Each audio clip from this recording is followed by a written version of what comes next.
legacy, security, and the power of smart financial planning. These are the pillars of Kotak Life's latest campaign, Viraasat Ban Ke Hi Rahegi. But what inspired this message and how does it connect with the evolving aspirations of Indian consumers? Today we have with us Ashish Nair, CMO and Head Customer Value Management and Health Tech at Kotak Life, to take us through the campaign's journey, the changing landscape of BFSI marketing, and how Kotak Life is staying ahead in a rapidly transforming market. Ashish, welcome to the show. It's great to have you with us here today. It's a pleasure being here. Thank you. So let me get straight into it, Ashish, and ask you, this campaign, of course, is based on the insight of legacy and financial security. But tell me a little bit about the core consumer insights that were driving the idea, driving the campaign. What was the genesis of it in that sense? Okay. So actually the genesis of the campaign is where India is at this point in time, right? India is on rocket fuel. We have a healthy economic growth. The per capita income of the country and of the people is increasing. So now when the per capita income is increasing, people are spending, right? People are consuming, people are buying, people are building. So they are in this complete fulfill my aspirations mode. Now, while they're doing all of this, there is something that has taken a backseat, which is security. Indians know that security is important, but somewhere in all of this consumption frenzy, it's taken a backseat. And you'll see a lot of reports that say that, look at luxury goods that are being sold, it's going to double by 2030. Around 1.5 crore Indians traveled in the first half of 2024. A lot of these statistics out there and these consumption increase. But if you look at life insurance penetration, it's somewhere in the range of 2.8 to 3% of GDP, right? So while people understand that it's important to protect and secure, that has not increased as much, right? So the government is doing a lot of things. The government has this whole vision of insurance for all by 2047. So that's in place. The IRDAI, our regulator, is coming up with various initiatives to increase accessibility, affordability, and awareness. It's called the Bima Trinity, right? So that is what they are doing. But for us as companies also, it's very important to open people's mind to considering life insurance, even in this consumption frenzy. And that's where this whole thought came that how can we make life insurance more and more relevant to this audience? Because at the core of life insurance lies protection, right? And the core of protection lies term insurance. So how do you make term insurance a relevant tool to today's Indian? So that is where we started, and that was the genesis, really, of how this campaign came about. So when we went and met consumers, we met distributors, we looked at people who are not even possibly buying the category, and we understood what is their relation with finance and money today, and how they're looking at protection and security for their family. Because people still want to secure their families, they still want to secure their loved ones, but then why are they not looking at term insurance or this product for that? And why was that? Yeah. And that's where we came across something very interesting. So in our culture, one of the key desires that one has is providing something substantial for their loved ones. It's a kind of legacy, right? They want to leave behind something substantial that will create security and stability for future generations. So that is pretty core to what they want to do. For that, these people are building assets of various kinds today. People are investing in houses, a second home. People are accumulating cash. They're toying with various kinds of financial instruments today because there's more money, there is more awareness. People are looking at various financial instruments. People are also saving a lot of money. So technically, life insurance was sold as a safety tool. कि अगर आपको कुछ हो जाता है, then this would come in use. But people are saying, I'm already doing so much. All this is the safety net that I have. So why do I need another safety net, right? Really? So that's when we realized that possibly we need to help people relook at the category in a different way. And that's how we try to reposition it through this campaign, where we're saying that you're doing so much, to build a legacy for your family. But legacies are not built overnight. They're built over a period of time. Absolutely. What if something happens to you during this building? Then what happens? So we then position life insurance as an instrument that complements this building.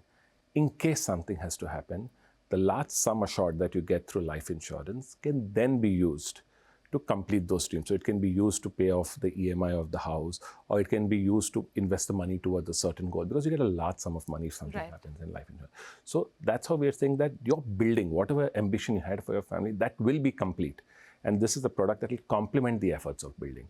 So that's how we've tried to relance it and reposition it. And that's how we say that Viraasat jo aapko banani hai, wo Viraasat ban ke hi rahegi.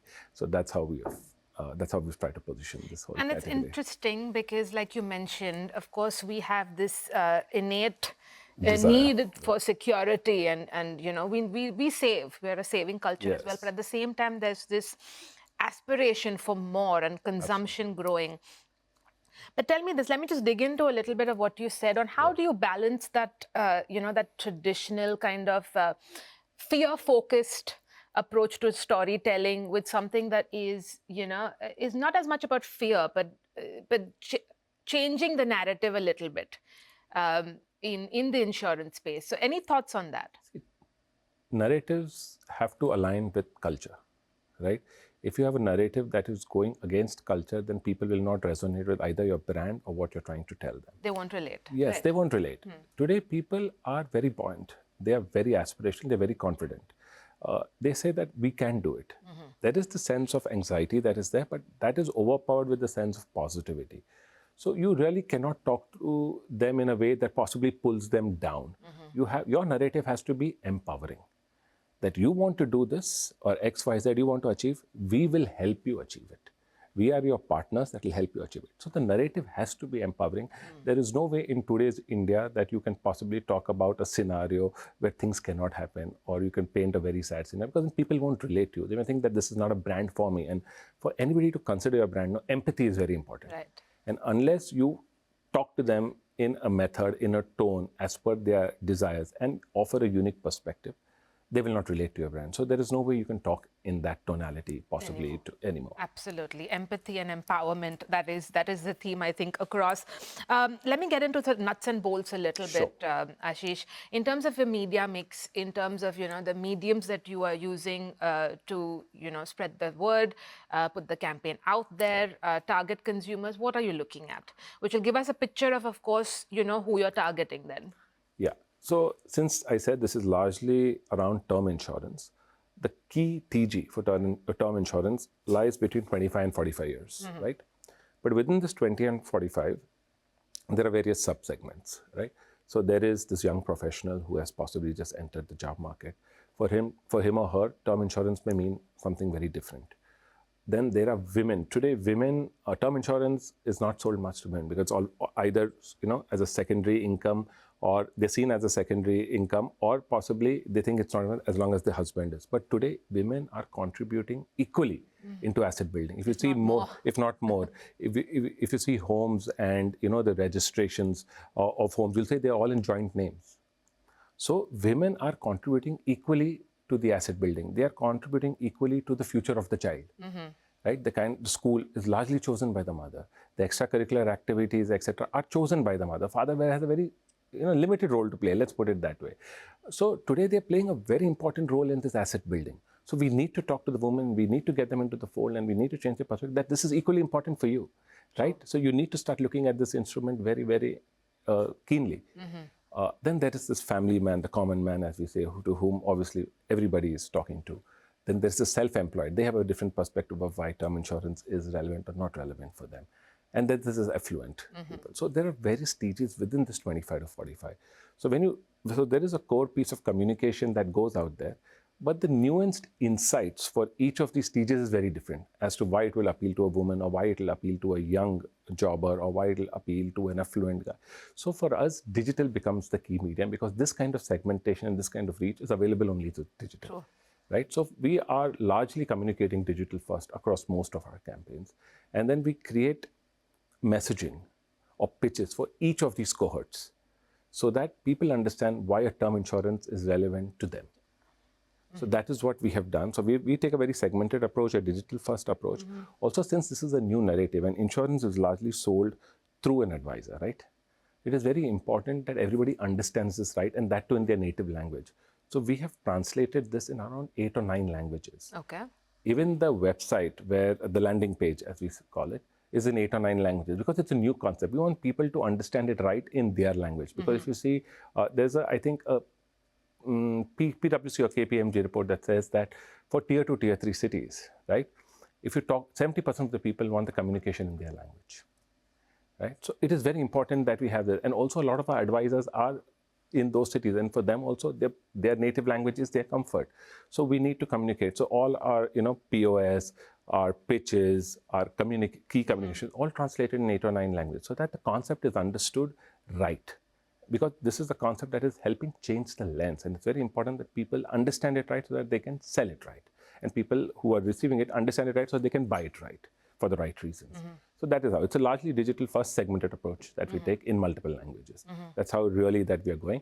And then at times we use key properties. You can call them impact properties or premium buys in a media language that help take this narrative forward. So we look at those opportunities when we can possibly spot them in some impact shows or some spots, and then we possibly use those to further the narrative. So that's how we largely look at. So maybe like GECs or any large IPs or properties that are looking at? Correct. So we have recently, we did a collaboration with KBC, where we spoke about how KBC is celebrating 25 years. So it is a kind of legacy that they have created in so we link that to the whole legacy narrative. We are also doing something with Indian Idol, because Indian Idol is also about music and carrying the legacy of music forward. So we've used those narratives to further. We also have an ongoing tie-up with RCB as a partner. So we will also use cricket and IPL, which is the biggest thing, to possibly further this narrative. So we look at a BAU digital across all platforms, and then we look at such properties which allow us to take this narrative forward. You see in cricket also, protection is very core. So it just helps us, say the message a little more organically. And relatable. And contextually. And contextual, relatable, like you mentioned. I think it's foundational, for instance, just to have that language proposition across for all your TGs. Yeah. But let me just get into how this campaign, with this core theme of Viraasat and legacy and financial security, how does it fit into Kotak Life's larger scheme of things when it comes to brand building, your overall marketing strategy? Sure. See, our marketing strategy is anchored around 3 core consumer questions. We very simply put the objectives. Are consumers aware about us? Do they know enough about us to consider us? Will they buy from us? Just 3 questions we try to answer, and each campaign then tries to solve whatever problem it is meant to solve. To solve this, we have created around 8 pillars in marketing that we possibly stick to. I think the core of everything today is consumer research. It was always important, but I think it's even more important today. And the reason I say that is today... That is so refreshing to hear, by the way. Yeah, so we invest a lot of our time in consumer research. So what we have done is we have divided our entire customer base, the kind of people we sell to, into 6 distinct customer segments, right? We keep enriching our learning in each of these segments. The reason we do this is today, consumers have a lot of information. In life insurance itself, there is so much. If you see, the NBFCs are communicating, banks are communicating, mutual funds are communicating. There is so much of clutter, and everything is about an aspirational life. It is very important to give a refreshing perspective. And you cannot give that if you do not understand the consumer and his or her aspirations deeply. And then is when you can possibly give a narrative that has a different perspective, or that is refreshing in that sense. So in Viraasat also, as I said, we followed the same thing, because otherwise a lot has been said in the last 20 years, but it's not moving the needle beyond a point. Absolutely. So how do you possibly, and for that deep understanding is required. So consumer research is very, very important for us as a company. The next is about using MarTech tools, right? There's a lot of talk about AI, ML, etc. So one is about scaling things while sending personalization, sending it fast, sending it at certain time slots that consumers prefer, sending in bulk, etc. that these allow. But what is also important, these is they give you a lot of signals about the consumer. What consumer opened, what kind of email, what kind of subject line worked, what time of the day did the consumer really open that piece of communication. What is it, did the consumer really click on this kind of an emailer or this kind of a WhatsApp or something else? So all the signals are then brought back. and they keep enriching the consumer data. So we see it from two. One is obviously sending communication out, but more important is also receiving all the signals and feeding it back, because that helps us enrich Keep our refining. Yeah. our customer segments. So these two form the core. Along with that, there is something called brand love that we say, because today, as I said, consumer attention is waning. We always follow a blended approach of heart and smart, we call it. Smart because through insights, we have a lot of useful and relevant information that we want to give, so that at least we get the attention in. But also, at least I'll speak for life insurance, there is a lot of product and service parity. It's so regulated, there's very little innovation. If innovation done also can easily be, somebody else can also do it in a very short span of time. So how will a consumer eventually choose? And all the top brands are equal, almost equal on trust and convenience and everything. The question is whether you can relate to the brand. So that is where we invest in brand love content, where we use social media. We use various occasions like Mother's Day, Father's Day, maybe Raksha Bandhan, Karwa Chauth, various such occasions to create content that possibly resonates at a deeper level. And tie-ups like Indian Idol, RCB, etc., which help to create brand love for us. So we try and do that.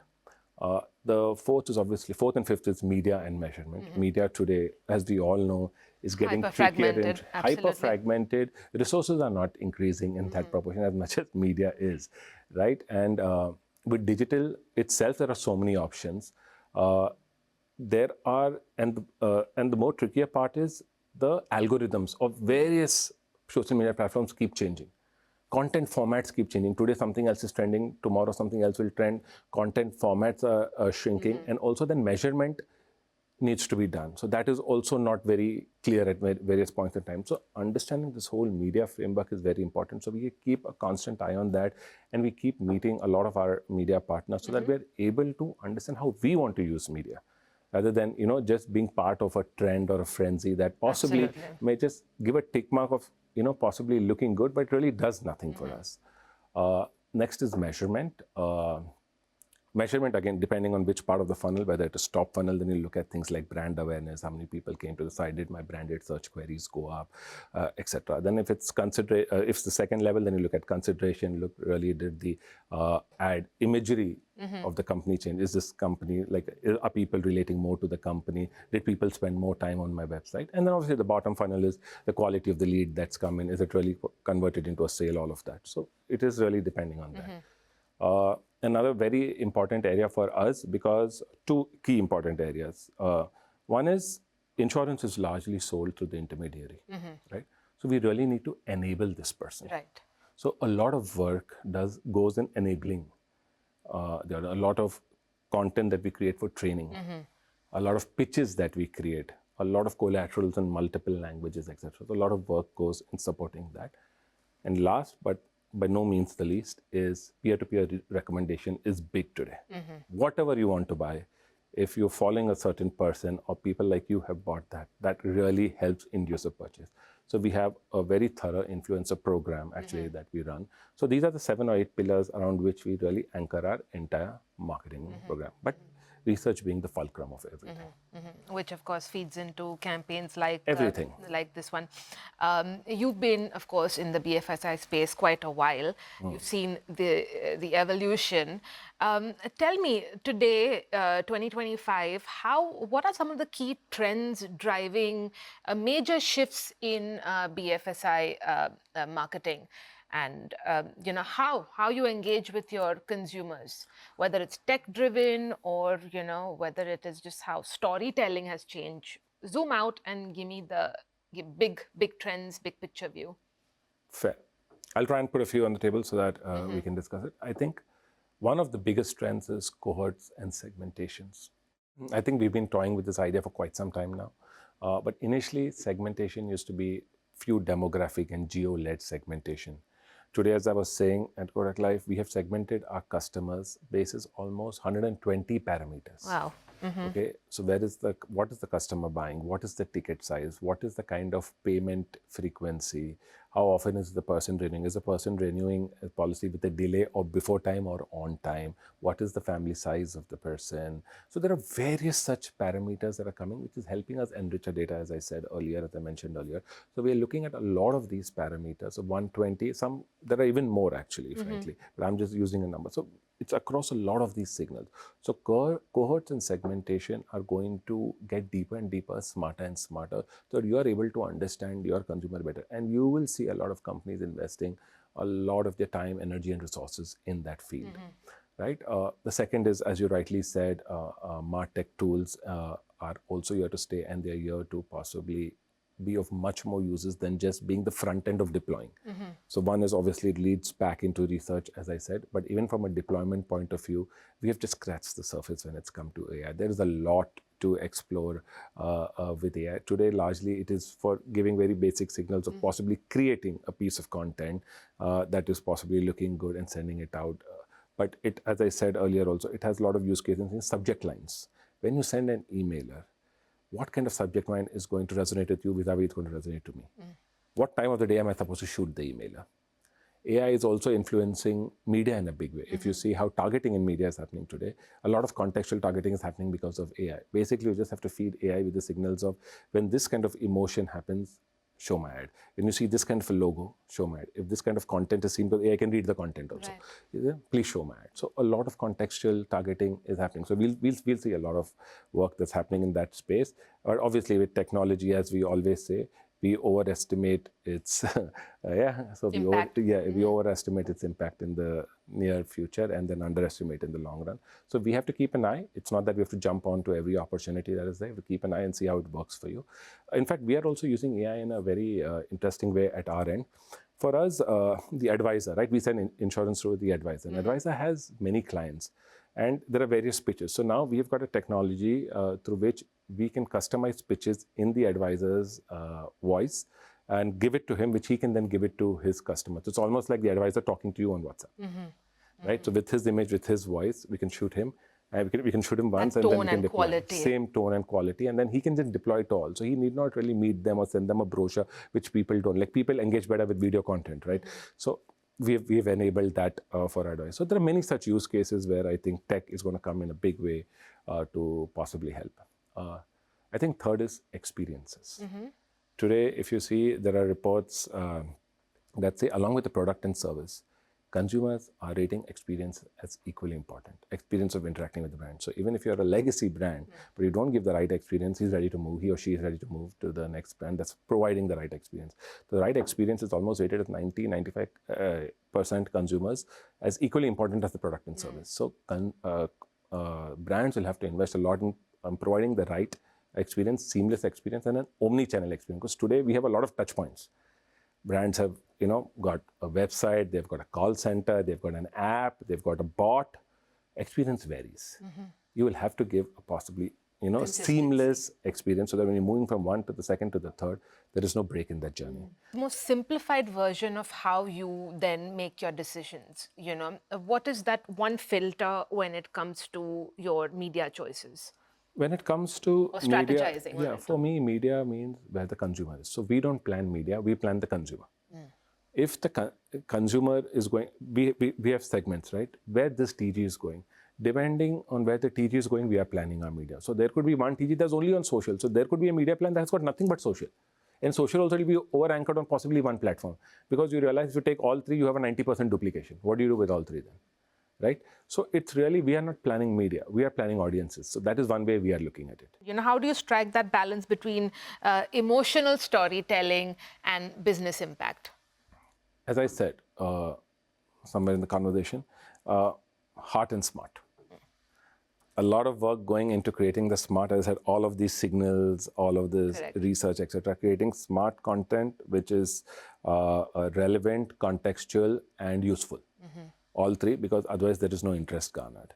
But once this is, and the person is inside, and the person is possibly considering 4 or 5 brands, how do you create? Then that is where brand love has a strong role to play. Yeah, really, if you talk about persuasion, there are 3 Ps, okay, that we also talk about. One is people, knowing your TG. The second is pursuit. What are the goals and the dreams that these people are pursuing? And the third is perspective. what is the new perspective or the empowering perspective that you are offering them that they will consider you. So it's actually access on these 3 Ps.